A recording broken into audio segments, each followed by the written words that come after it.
Tips with Tony. Tips with Tony. All about nutrition from your favorite dietitian. Everything you need to digest in your mind. Tips with Tony. Tips with Tony. Making you healthier one bite at a time. With Tony. Woo. Hello and welcome to the Tips with Tony podcast. I'm Tony Marinucci, your registered dietitian, helping you get healthy one bite at a time. I'm very excited for you guys to meet our next guest. I have virtually in front of me Mr. Weinstein. He is a social worker and podcast host of the Dad Therapist and the Dude Therapist. I'm sorry, the Dude Therapist. And I am super excited to get into today's conversation because we are going to talk all about relationships, anxiety, and parenting, which I feel like the majority of the people listening are either in a relationship, trying to be in a relationship, struggling with anxiety, and or are a parent. So I think this is perfect. Basically everyone, right? Here. What's that? It's everyone, basically, right? Yeah, basically. So it's a good fit. So I'm super excited to have you here. How do you like me to call you, Mr. Weinstein or Dr. Weinstein? Please call me. No. Call me Ellie. Just call me Ellie. Okay, Ellie. Well, welcome to the podcast. I don't think anyone's ever called me Mr. Weinstein in my entire life, so I feel very honored. Yeah, because it's I don't know, I love it. So I think the only person I've ever heard. I mean, people need to know that you're someone to look up to and to learn from. So I wanted to, and I actually forgot when we were recording, we were having a little bit of a technical issue. So apologies for anybody who has any audio issues, but it threw me off. My one question usually before recording is, how do you like to be referred? Completely missed that one, but I'm happy that we have you here. Ellie or Eli? Ellie is perfect. Ellie. Okay, Ellie, why don't you introduce yourself since I didn't do the best job at it? Amazing job. Who you are, what you do, and why you do what you do. So my name's Ellie Weinstein. I'm a therapist out in New York, soon to be moving to Vegas. So I'm going to be licensed in both states. That's right. Whoa. Moving to Vegas. Super excited to get that fun in the sun, embracing that quality lifestyle, which we'll talk about at some point probably later. And if I mention that I'm moving to Vegas too many times, you can just cut me off and end the episode. Okay? I'm just really excited. Okay. I don't know if you know this, but Vegas is my favorite place because you're always welcome now to come stay by me. I really appreciate that. I'm obsessed with America's Got Talent. Obsession is I actually need to catch last night's episode. And basically half the strip now is everyone who is on AGT. Yeah. So I love Vegas for that, for the comedians, for the magic, for the shows, for the street performers, for the weirdness. I love it. Yeah. I'm obsessed. So I'm really jealous. Well, if you do come, you have a place to stay at my home. If you ever need a home cooked meal. Thank you. 100%. Now you're part of the family. It means you got to watch the kids too. So sorry about that. So it's so funny. I just came back from California for a work trip, but also I have family there. And I let my cousins go out on a date because I was like, you never, all the family is on the East Coast. They can never go out and have some solitude. And I was like, just go. The kid will be fine. Yeah. So that's the deal. Home cooked meal and a nice bed to sleep in, and you get to watch the kids. I'm a therapist. I specialize in relationships. So I do couples therapy, individual therapy, focused on relationship work. It's a passion of mine. I specialize in anxiety, and I specialize in parenting. I have a podcast called The Dude Therapist. It's just because I'm a dude who's a therapist, but it's for everyone and anyone, talking about mental health and wellness in a real honest way with amazing people like Tony, who's going to be on the show if we finally get it scheduled because of my issues of all these things and moving. Had to cancel it a few times. So that's a little bit about me. I'm a father of 2 beautiful children and a husband to an amazing woman. And that's me. I love that. What made you decide to become a therapist in the first place? Great question. I love this question a lot because I ask this to therapists. Why, even for you, my wife's a dietitian. Why did you become a dietitian, right? And for me, it really started when I was diagnosed with ADHD at 8 years old, 7, 8 years old. And I was going to therapy and getting mental health treatment and realizing the role that someone can play in someone's life to be in their corner 100% of the time. No judgment, no hate, just support, compassion, love, and care. And I love people. I'm a talker. I'm a listener. I was always that kid in the school who was like always in the corner and everyone was coming to them with their problems to talk to. So I was always in the friend zone with all the girls, right? That was me. Because like I was a guy who listened and helped them. And thinking about a profession, I just thought this makes sense to me, and I love what I do every day. I love it. Yeah. I mean, it's such a powerful thing to be able to really make a shift in someone's life, and like really, like, it's so cliche, but you really do change lives because you really get to know them on an intimate level. You get to really be there for them and support them in their ups and downs, and really get to know someone more than you probably know people more than like their own like loved ones know them, because I feel like that's where people open up the most. I hope not, but I know that it is true that I do. Like, there are things they tell me that they won't tell anyone else, and that's fine. And that's great. That's what I'm there for. And there are some times where I say something to a client and they're like, oh my gosh, you know me so well. It's like, well, we've been working together for 8 months to like 2 years. Like, we talk every week. Yeah. That's a relationship, right? Exactly. And that's the thing that I think people have a misconception about therapists or therapy in general, is the idea this is a person in your life that is a relationship. It's a professional one, right? It's very honest and real and really open and vulnerable, but it's another human in your life. And it's not this cold, removed expert who can't connect with you. It's supposed to be someone who you want to show up every week as yourself. Right. And have that safe place to be. And yes, hopefully after 2 years of working with someone, the person knows you somewhat. And if they don't, they're not doing their job of pushing and asking and getting to know you, and you're not doing your job opening up with them. So I love being a part of someone's life like that. Yeah, no, it's so true. It's so, so true. So let's jump right into, I guess, if you're a couples therapist, right? Have you ever worked with someone where, I mean, I'm sure you have, where one person's like super excited to, not super excited, but like more open to the couples therapy, and where the other person's like not really open to it? Like, how do you manage? Yeah, I know. How do you manage that? How do you deal with that? So majority of the time, it's usually, in my experience so far of doing this for almost 6-7 years, where there's one person who's more bought in to the idea that we can work on this. I even say from the get-go, like, I don't know if anyone's going to see me or we're using this at all, or it's just the audio. Yeah, sometimes. It depends. Right? Yeah, it goes on YouTube. So I look like Harry Potter a little bit, right? I have circle glasses. I'm a white dude, with a big forehead. So, like, I'm not a Harry Potter wand magician where I can wave my wand and solve and fix your issues in your marriage or anything in your life. I'm not promising that I'm going to save your marriage either, or relationship. I'm here to help you get to a place that is comfortable, healing, and healthy. Now, for some people, that's breaking up, and that's not my goal. Right. And for some people, we need to work on this really hard, and maybe we can get through it. And for some people, it's just that space to, can we curse? Can I curse a little bit? Oh, yeah, sure. Go for it. Yeah, to bitch and moan about their life and about their partner. And there is no crisis, right? So how do I do it? Is if someone comes to me and there's someone more bought in, I ask them why. Like, why are you not as interested in this as he or she is? And push that button. My brand is no BS with a lot of compassion. So I'm not going to beat around the bush. If I see that you're like really into it and your partner's not, I'm going to be like, okay, what are you doing here then? Oh, he or she made me come.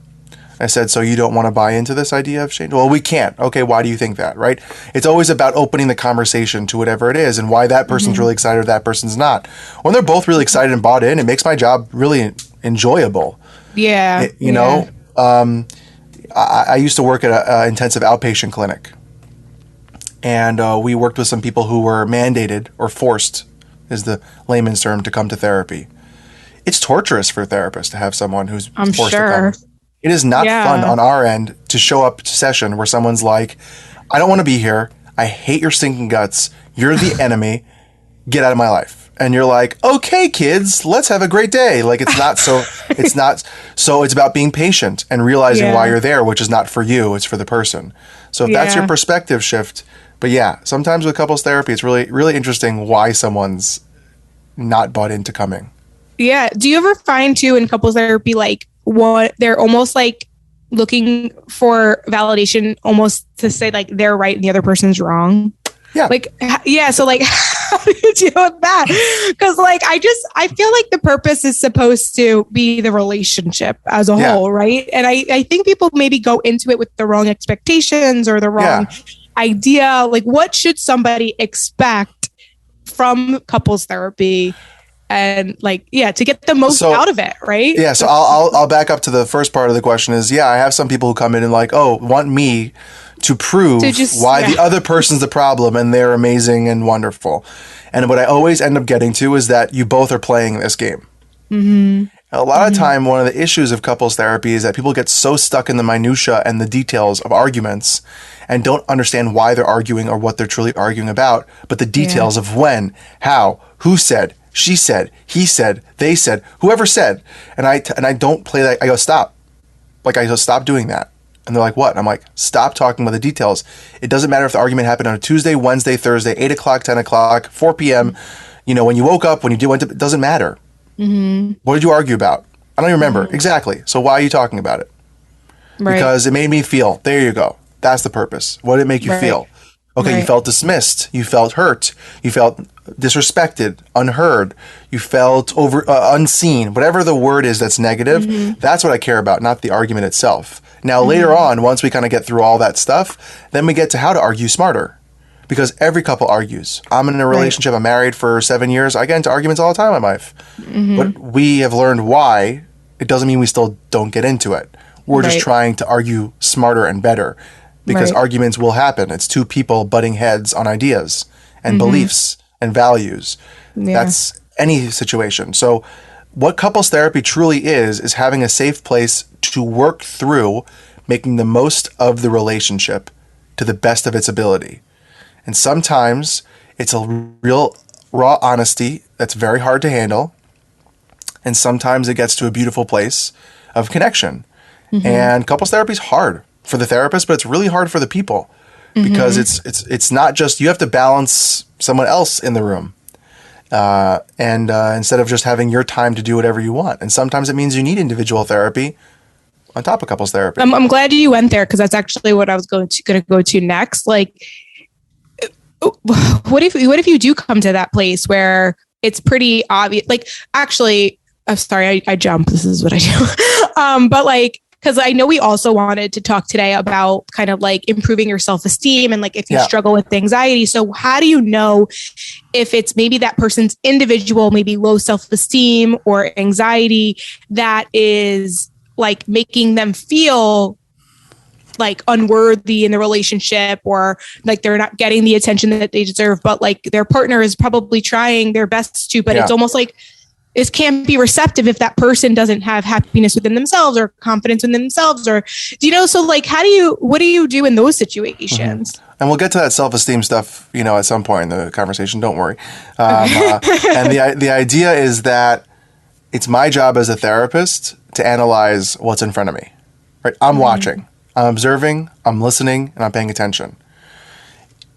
There are plenty of couples that I've worked with, maybe even currently working with, that the quote-unquote issue or stressor or in the one who intensifies things is one over the other and the other one's doing the best they can.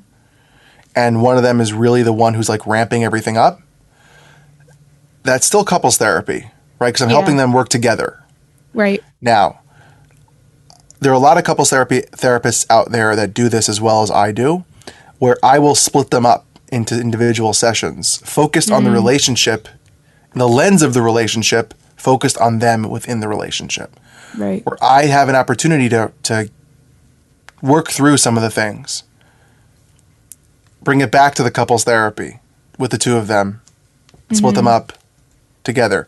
And sometimes in the past, I've suggested over and over again that this person needs to go to individual therapy full time, maybe medication management, psychiatrist, or a psych NP, because I care about them and they're not doing okay. Like I've worked with a client where the one of the partners had extreme panic attacks and anxiety.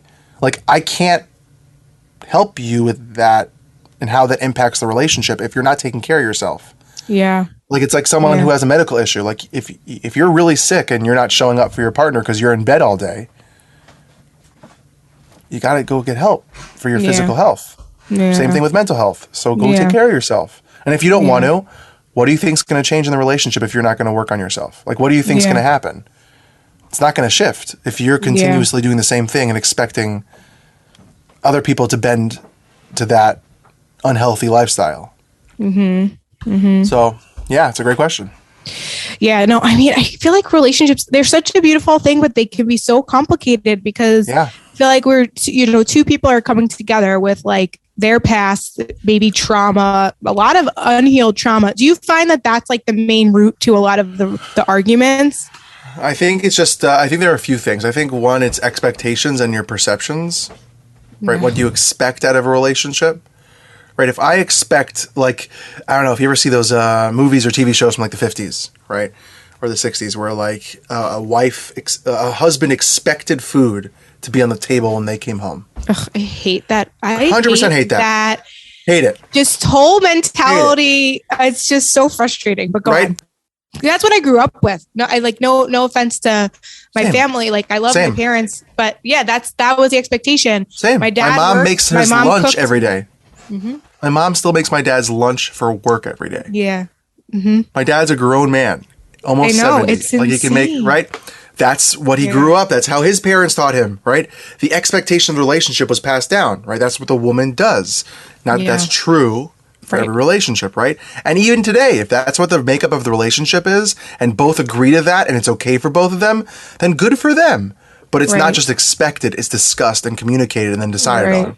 So if the expectation of the relationship is that when I get home, there should be dinner on the table and you don't do it, argument.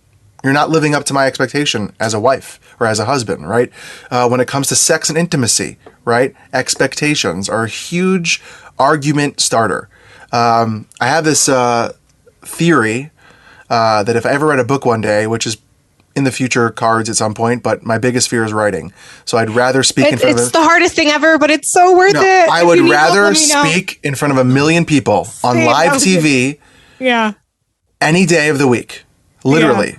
Put me in front of TV, Dr. Phil, I'm coming for you. Kelly Clarkson, talk to me. Any of those people. I will do that any day of the week. I would rather do that than write a blog post. Yeah. Any day. Seriously, any day of my life. Well, I was in the same spot. I still would rather be on video and have a conversation than write anything. And it was literally the hardest thing I've ever done, but it was very much worth it. Oh, no, it's a plan of mine. It's a plan of mine. I'm going to do it. I know you're going to do it. And if you need help and support, I got you. You're the best. Thank you. I appreciate that. So when you come to Vegas, you'll write my book for me. There you go. And so in that idea of all those things happening, right? Expectations, the theory is that the expectations and perceptions and how that impacts our reality. So I'll give you an example that I always give. I work from home all day. I have an office at home. I work from home. If my wife expects that the dishes in the sink should be done because I'm home, but doesn't communicate that to me, she doesn't say, hey, babe, honey, I don't know, whatever she calls me, grapefruit, I don't know. She doesn't call me grapefruit. I was just making up random things. Sugar, sweet thing, right? And she goes, hey, sweet thing. If she would have said, hey, can you get the dishes done sometime today? That'd be great. Of course I would do it. Yeah, I got it. I'll have a couple of minutes, I'll do it. If she doesn't say anything and she expects me to do it because I should have seen them and done them, she comes home. What does she perceive? The dishes aren't done, that I am lazy and I'm not doing what she expects, and then she's going to argue with me or get frustrated or get resentful or annoyed and deal with me or behave with me differently than she would if I did it. But she has no idea what the reality piece is. What if I had emergency calls and my clients had to go to the hospital? What if I had to go take care of an errand last minute because something came up? What if my kid had to be picked up from school? What if my son needed me? Whatever it was, right? My son's 4 months old, my daughter's 3 years old. What if I was needed in other places? My reality is not what you're perceiving. You don't know that yet until you ask and find out. Right. Right. So that triad, I call it the Holy Trinity, even though I'm Jewish, so it's kind of like controversial, right? Holy Trinity and Jewish. It's like, what am I doing? No, but Holy Trinity of thought process of relationships. And the other part, a lot of unworked through childhood stuff comes through. I wouldn't say it always is trauma, but it also could be like your inner child, they call it in like the therapy world. Where like if you were told a certain way as a kid or you were brought up in a home where things were done and now you are spoken to the same way, you feel like a child. So if you need to work on that past, you need to work on that stuff that's still being held on to. In like the CBT world or the cognitive behavioral therapy world, it's called the labels, right? How do we define ourselves? So if I'm defining myself based on my childhood thought process and I haven't grown up into that new definition of self, I'm going to interact with people differently if I come to my own self-esteem and confidence, right? If I learn who I am. If I still hold myself, when I was a kid, I was awkward, I had ADHD, still do, all over the place.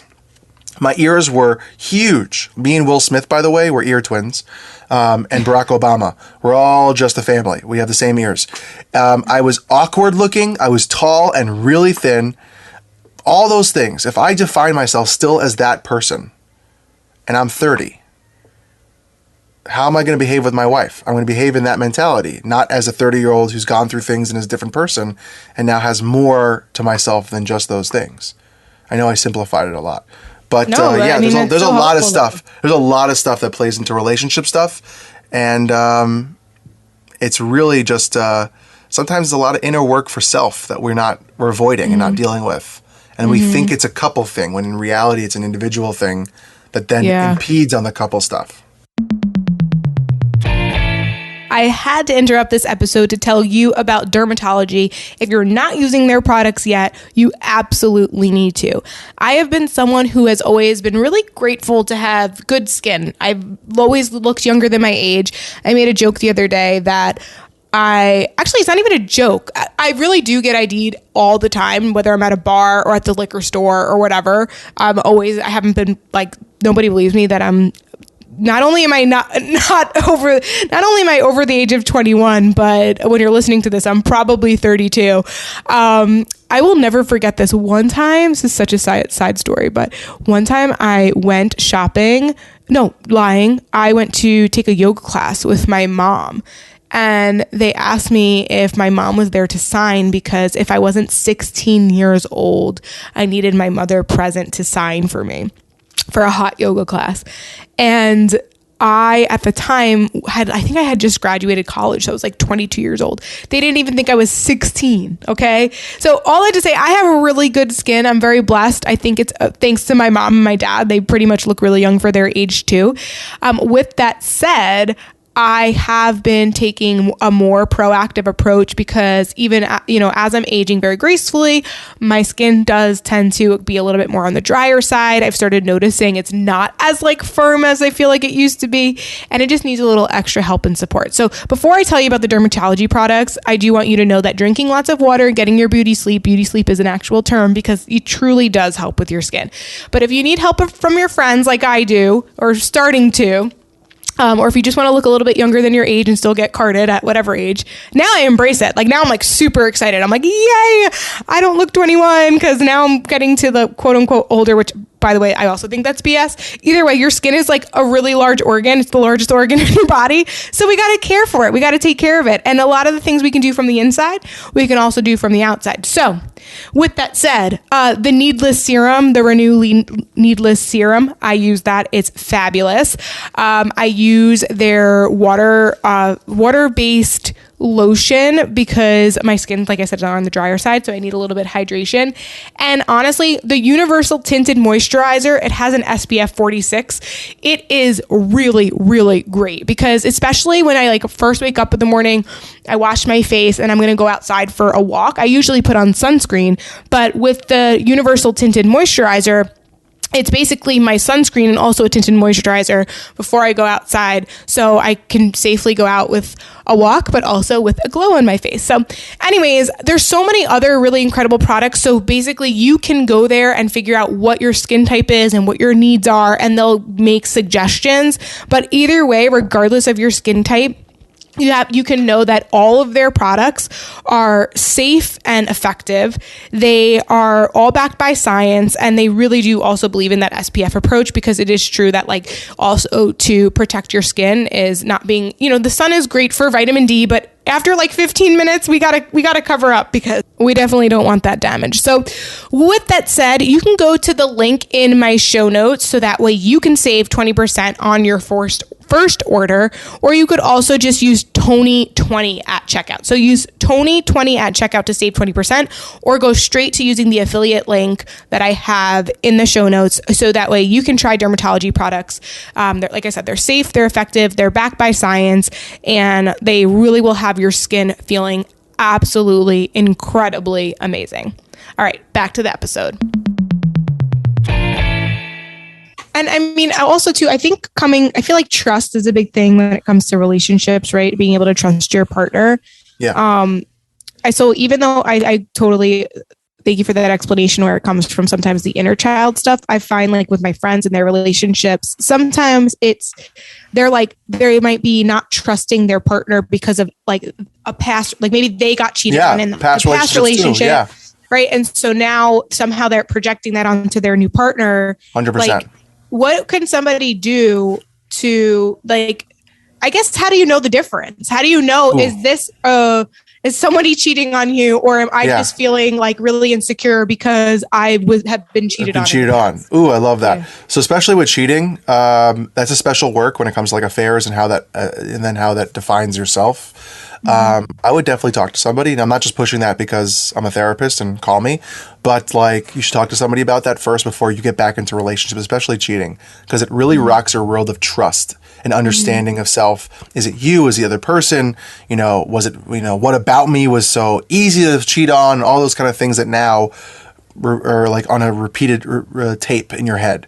Sorry. I don't know tape. Kids don't know what tapes are anymore. Not cassette. But when it comes to old relationships, one of the hardest things is being present, right? So if I can look at the person who's in front of me, it's never going to prove 100% that it's not the thing that you're afraid of.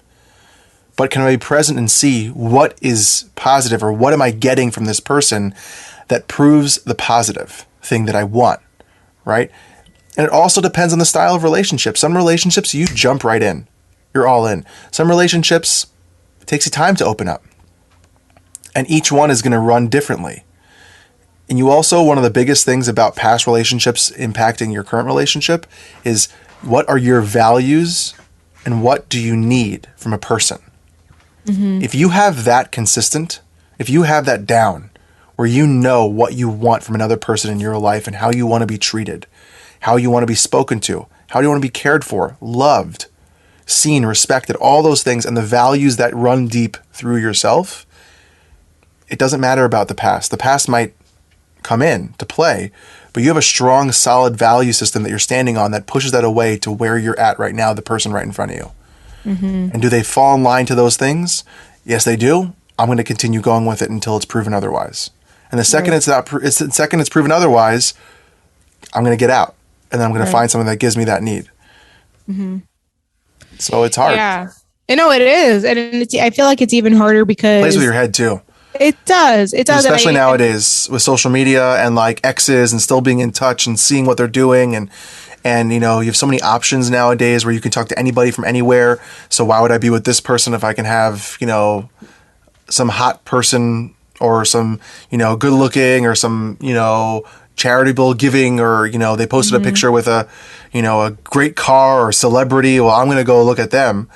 That also plays with your head too.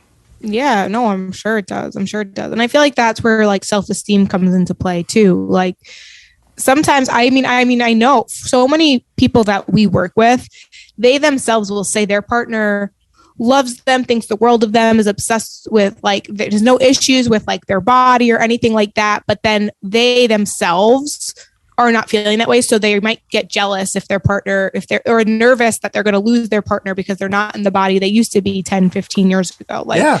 And that makes sense, right? That makes sense. If that's how you value yourself, you're going to project that on to what you think other people value on. Like, I'll be honest, right? If we're going to, you're a dietitian, my wife's a dietitian, right? I'll be honest. I've gained more weight in my life the past 2 years, 3 years since my daughter's been born, for multiple reasons. I have a chronic illness. I'm the healthiest I've ever been because of my chronic illness is in remission. So my body is actually holding nutrients that it's never been able to before. Yay.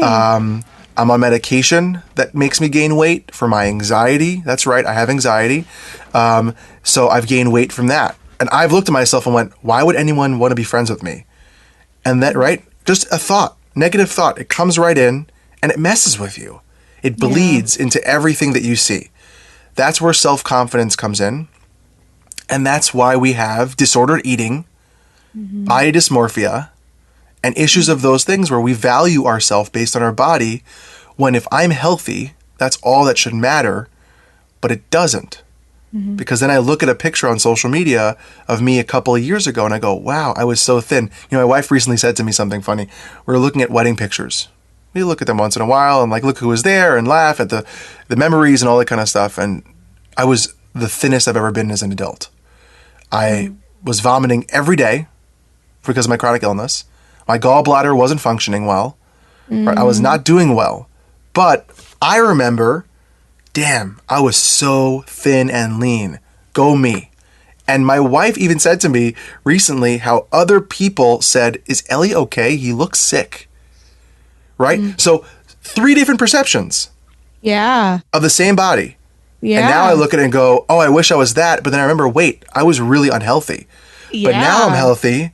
And all I can see is, where was that body, right? Oh my gosh, her cheeks are bigger here. Oh, your belly's there. And the acceptance of buying bigger shirts, right? We're moving, right? That's shout out number 2 to Vegas, moving. There you go. I think my limit's 3. And I'm going through clothes and throwing them out because I am learning to accept, okay, I have to buy an extra large shirt. Yeah. Okay. Big deal. Yeah, and that takes hard work. Thank you for sharing that. That takes hard work. It is. It is. And every day is a different challenge on that. No joke. Yeah, it sounds like it's also kind of fresh for you. Like it's newer. That you're new.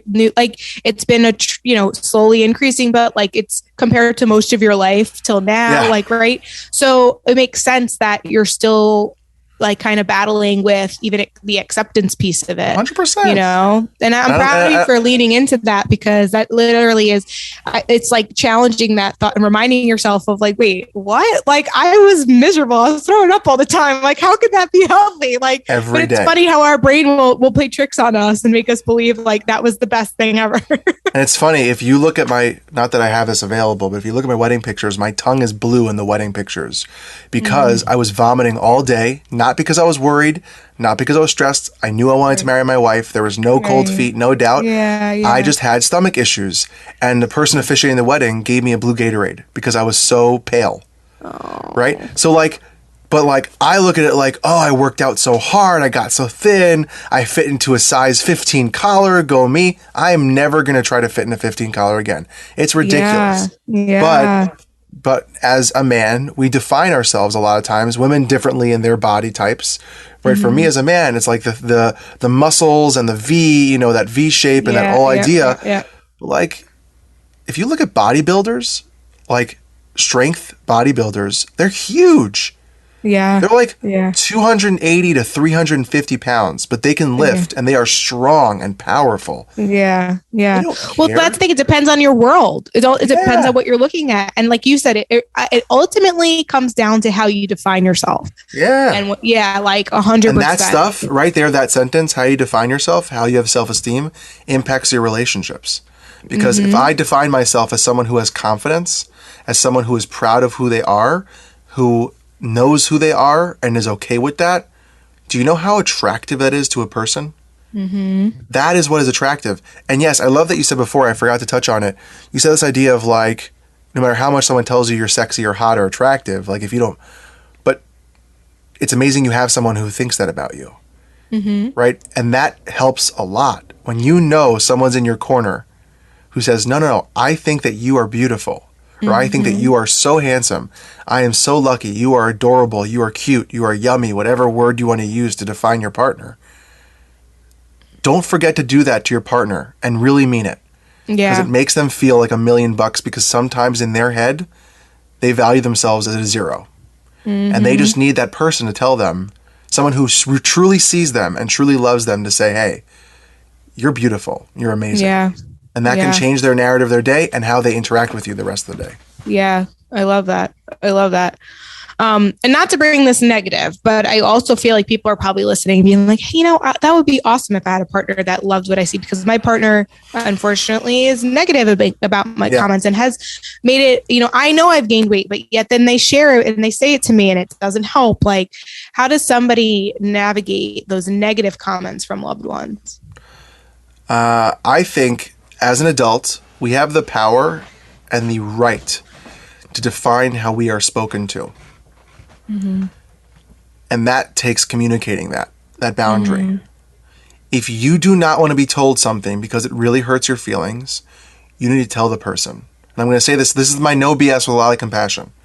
Mm-hmm. If that person in your life cannot respect the fact that that hurts your feelings, respect the fact that that really bothers you, and they continue to do it, there is something, an issue with them, and you need to stop being around them. Mm-hmm. And I don't care if they're your parents.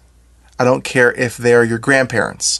I don't care if it's your best friend since you were in diapers, or your significant other partner for 10, 20 years. If they are not respecting you the way that you need to be respected, that needs to be cut out. Because we have no time for that crap. We don't have time for that in our life. Mm-hmm. And it doesn't mean that you don't give patience and grace, which means I'm going to tell you, I'm going to be calm and collected about it. I'm going to tell you exactly what I need. I might do it 2 or 3 times, right? Make a limit. And after it continues happening, be done with it.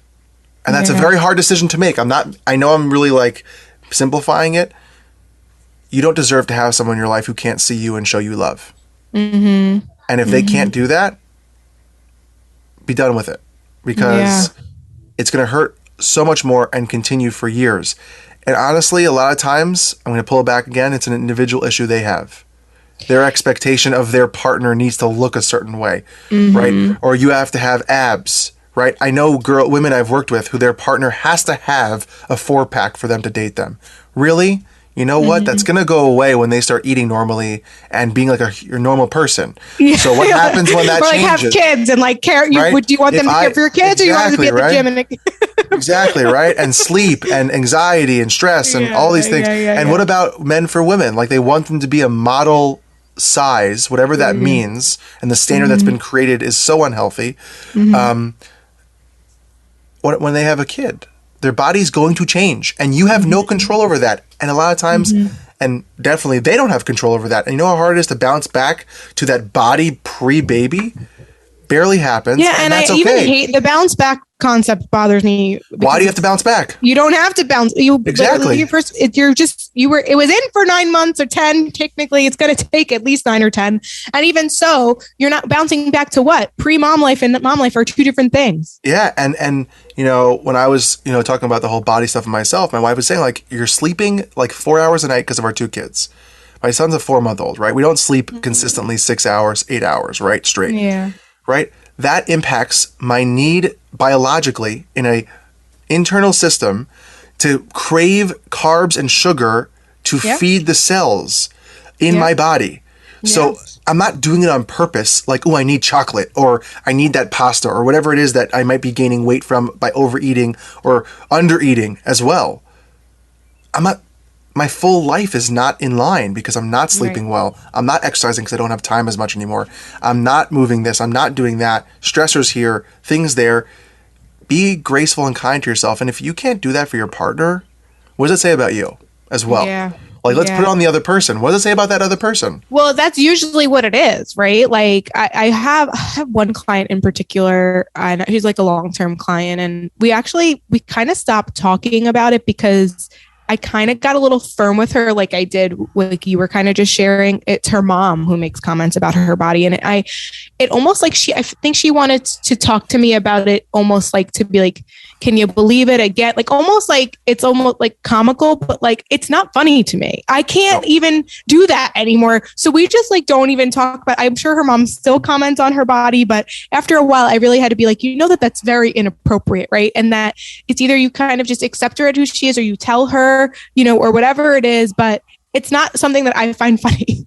I don't think it's funny at all. I think it's funny. Disrespectful. There's no need. Think it needs to stop. We have no right. We have no right. No one has any right to comment on someone else's body. It's just ridiculous why we're doing that. There's someone in my wife's family who focuses so much on bodies all the time. She has her own eating stuff and her own body issues. She does. Yeah. She's admitted that. Usually where it starts from. Right? Mm-hmm. So she comments like, oh, she says to my wife, whose name is Ariella. She's a dietitian. She goes, Ariella, have you spoken to so-and-so yet about their weight gain? My wife's like, no. Why would I talk to them about that? It's not my job. Yeah. I have no right to comment on someone or like this person. Oh, have you seen that? Like, it's so focused and it's just unhealthy. And I think when we start, one of the things that I'm trying to do in my life, right? So I'm going to give a third shout out to Vegas for a second. One of the things I'm trying to do in my life is make better decisions for me as an adult that make me feel that I'm choosing for me and my family, my core people, that is best for us for a quality life. Mm-hmm. Moving to Vegas is affordable for us. It makes sense because we have family that moved out there. The sun, the travel, our kids being stuck at home with COVID, all the craziness that happened, rainy days and a 3-year-old being trapped in the house is torture for a parent. So we need to be outside. I want to be tall, dark, and handsome. So I'm being selfish for a second.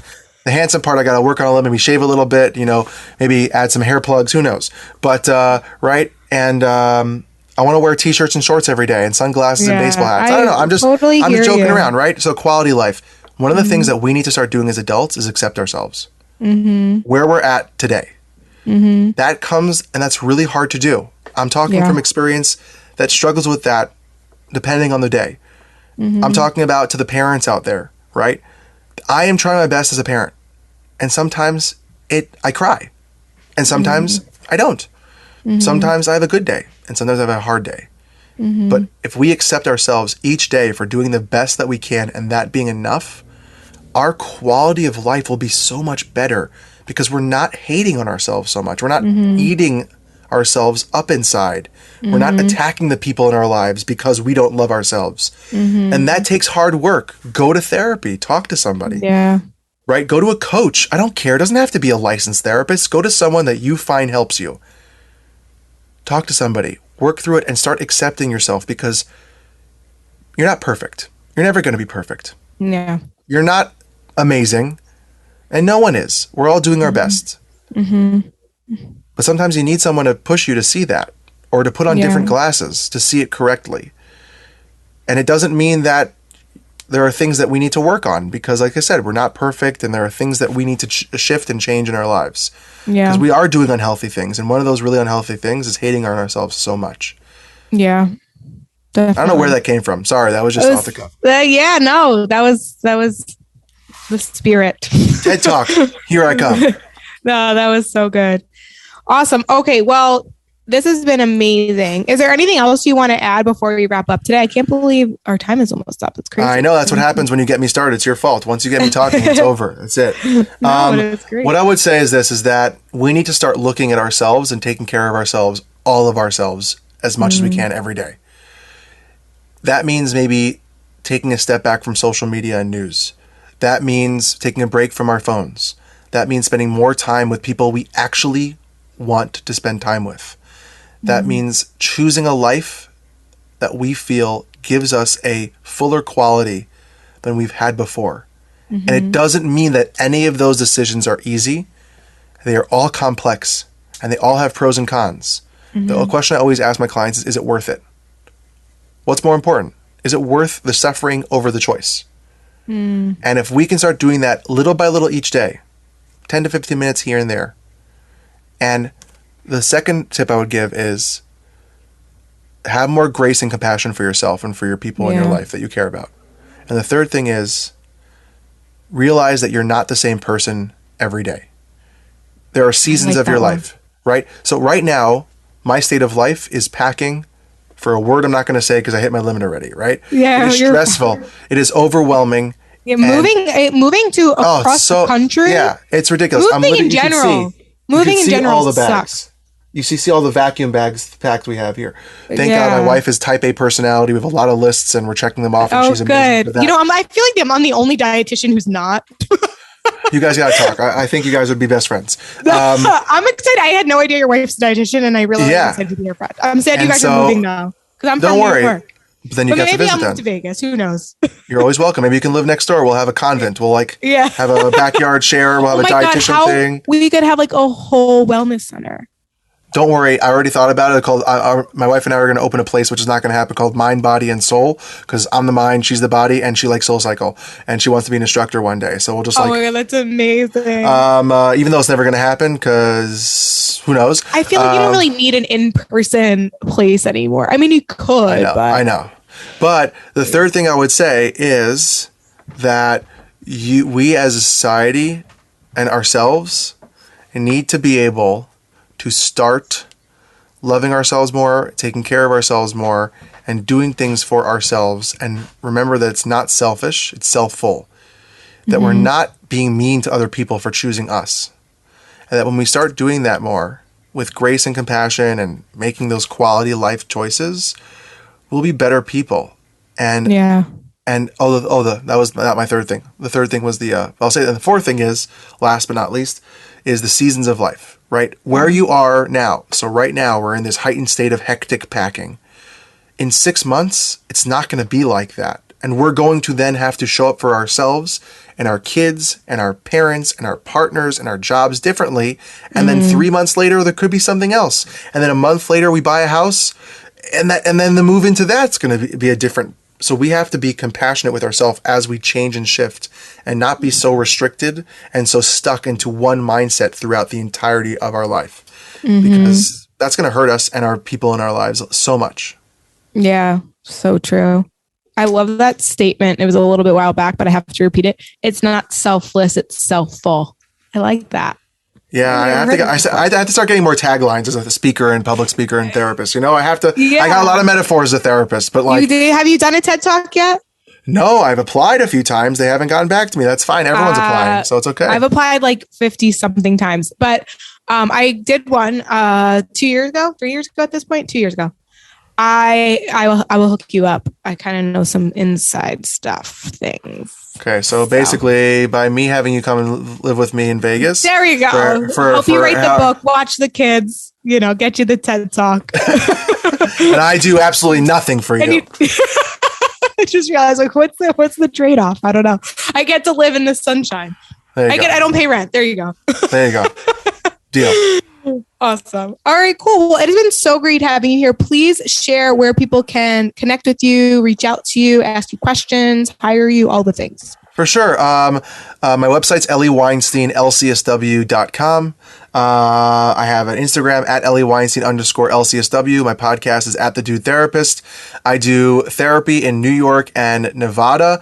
I do coaching across the entire world.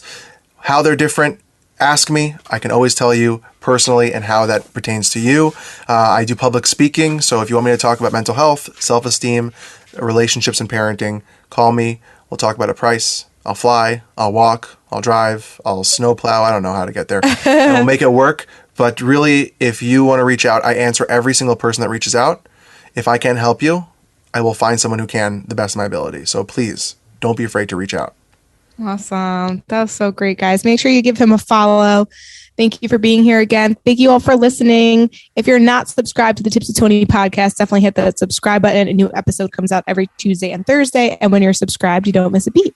All right. That is it for me today. Thank you so much for listening. I'm Tony Marinucci, your registered dietitian, helping you get healthy one bite at a time.